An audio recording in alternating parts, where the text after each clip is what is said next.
Halo teman dan sahabat, berjumpa kembali dengan saya di akhir tahun dan sekalian akhir pekan ya. Jadi teman-teman, ini adalah bulan Desember. Jadi bulan Desember itu kita tahu bahwa ini adalah hari besar memperingati tentang kelahiran Isa Al-Masih di dunia ini ya.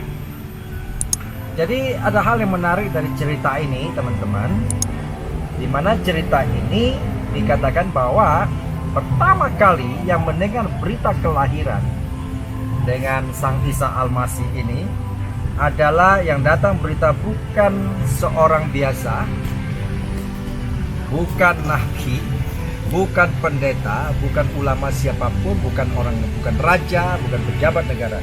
Tapi yang luar biasa kali ini yang datang memberitahukan kelahiran Sang Isa Al-Masih ini adalah seorang malaikat yang diutus oleh pencipta langsung. Nah, ini menarik sekali teman-teman, sehingga kita bisa bayangkan siapa ini yang lahir ya. Teman-teman, kita mau tahu bahwa menjelang kayak Desember ini, menjelang Christmas ya, ada banyak orang sibuk menyibukkan diri dengan berbagai hiasan di rumah, di kota ya, di tempat-tempat ibadah dan lain sebagainya. Nah, tetapi sebenarnya apakah itu yang paling penting ya? Nah, kita harus merenungkan sebetulnya apa yang terpenting. Apakah suasana perayaan itu penting atau makna daripada kelahiran Isa Al-Masih itu yang paling penting bagi hidup kita? Oke. Nah teman-teman, siapa yang pertama kali diberitahukan oleh malaikat ini tentang kelahiran Isa Al-Masih?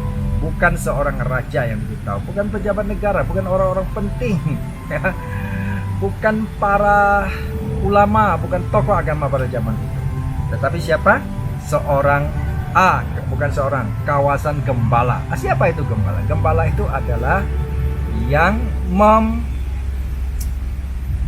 gembalakan kambing domba pada saat itu. Nah, bagaimana kehidupan seorang gembala? Kehidupan seorang gembala waktu itu boleh katakan dia termasuk kaum marginal, ya. Kenapa bisa demikian? Karena itu ada pekerja buruh kasar sepertinya, ya. Di mana seorang gembala itu kalau membawa kawanan domba, tugasnya itu bukan hanya tinggal satu tempat, karena dia harus terus berjalan dan berjalan. Nah, kenapa dia terus berjalan? Karena dia harus selalu mencari rumput yang hijau buat kawanan kambing dombanya yang digembalakan. Sehingga bagaimana kalau kita lihat sifat kerjanya adalah semakin hari ya, kemungkinan adalah semakin jauh dan jauh dan jauh dari tempat tinggalnya. Sehingga dengan demikian maka ada kemungkinan itu tersesat, itu sudah hal biasa gitu ya, karena mereka kadang-kadang bisa tahunan tak pulang-pulang. Karena makin jauh, makin jauh, makin jauh. Nah, teman-teman, hal yang menarik adalah maka malaikat datang memberitakan kabar sukacita. Malaikat mengatakan hari ini telah lahir ya seorang juru selamat di kota Anda. Apa artinya juru selamat? Yaitu dia yang akan menyelamatkan manusia, menyelamatkan Anda dan saya sebagai manusia yang sudah berdosa, yang selama ini sudah memberontak terhadap Tuhan pencipta kita. Oke teman-teman, jadi hal yang menarik kenapa disampaikan kepada gembala. Nah, gembala ini menggambarkan seperti kita dan perjalanan kehidupan kita. Semakin hari mungkin semakin jauh, semakin jauh daripada pencipta, daripada Tuhan. Dan dalam hidup kita semakin jauh mendekati dosa, bukan mendekati Tuhan.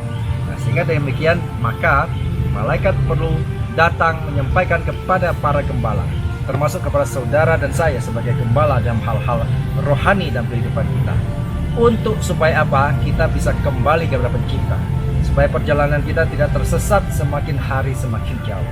Oke, nah itu makna Natal yang sesungguhnya yang perlu kita renungkan bersama teman dan sahabat. Pada akhir kata saya katakan salam sukses dan selamat Natal dan selamat menyambut tahun baru.